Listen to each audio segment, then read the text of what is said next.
Bienvenue! Aujourd'hui, on va s'attaquer à un sujet qui nous concerne tous, la gestion du temps. L'objectif, c'est de passer du chaos à un plan d'action qui soit vraiment clair et maîtrisé. On va commencer par un sentiment que je pense beaucoup de monde connaît, cette impression d'avoir une liste de choses à faire longue comme le bras et jamais assez de temps pour tout boucler. C'est cette course permanente contre la montre. Et attention, ce n'est pas juste une impression. En réalité, il y a des forces invisibles, des sortes de lois de la gestion du temps qui sont à l'œuvre chaque jour et qui influencent notre productivité. Ok, alors plongeons là-dedans. Pour bien comprendre le problème, il faut d'abord se pencher sur quelques-unes de ces fameuses lois cachées du temps. La première, c'est la loi de Parkinson. L'idée est simple.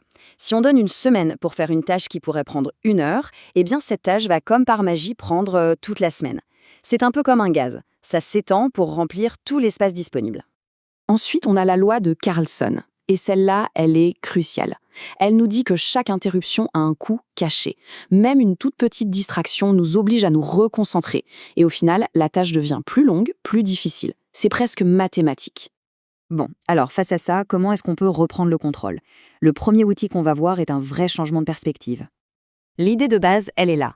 Toutes les tâches ne sont pas égales, loin de là. En fait, une toute petite partie de nos efforts est souvent responsable de la grande majorité de nos résultats. Et ça nous amène à ce ratio bien connu, 80-20. C'est ce qu'on appelle aussi le principe de Pareto. Et c'est vraiment la clé pour devenir plus efficace sans pour autant travailler plus. Ce graphique l'illustre parfaitement. L'idée, elle est simple, mais elle est super puissante. Il faut réussir à identifier les 20% d'activités qui vont générer 80% des résultats. Tout le reste, c'est souvent juste du bruit, des choses qui nous occupent sans vraiment nous faire avancer.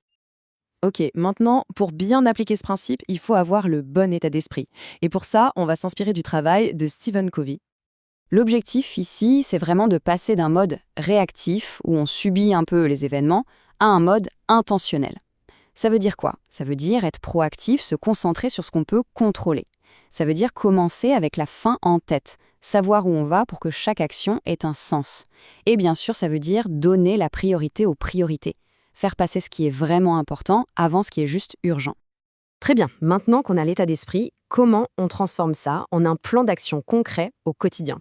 C'est là qu'intervient la méthode NERAC. C'est un système super simple et vraiment puissant. Alors ce processus, il tient en 5 lettres, un acronyme simple, NERAC. D'abord, on note toutes les tâches, ensuite on estime combien de temps elles vont prendre. Après, et c'est crucial, on réserve du temps dans son agenda. Puis, on arbitre les priorités, on décide ce qui passe en premier. Et enfin, on contrôle ce qui a été fait et on reporte le reste. C'est une routine toute simple pour vraiment structurer sa journée. Mais attention, l'étape la plus importante et peut-être la plus contre-intuitive, c'est celle-là. Ne planifier que 60% de sa journée. Pourquoi? Parce que les 40% restants, c'est une sorte de zone tampon. C'est ce qui va permettre de gérer les imprévus, les interruptions, sans que tout le planning s'écroule. Ok, on a vu les lois, les principes, une méthode. Alors concrètement, par où on commence? Quelle est la toute première action à faire? Eh bien, la première étape, avant toute chose, c'est de découvrir où passe réellement son temps. C'est le point de départ absolu. Pourquoi? Parce qu'on ne peut tout simplement pas gérer ce qu'on ne mesure pas. Et pour ça, voilà un outil tout simple pour démarrer. L'idée, c'est de prendre une journée ou deux et de noter toutes les demi-heures ce qui a été fait. C'est un peu fastidieux, c'est vrai, mais c'est le moyen le plus direct et le plus honnête de voir où les heures s'envolent vraiment. Finalement, tout ça peut se résumer par cette phrase géniale de Stephen Covey. L'essentiel n'est pas de prioriser ce qui est sur votre agenda, mais d'inscrire vos priorités à l'agenda. La nuance est énorme. L'idée, c'est bien de piloter sa journée activement plutôt que de la subir.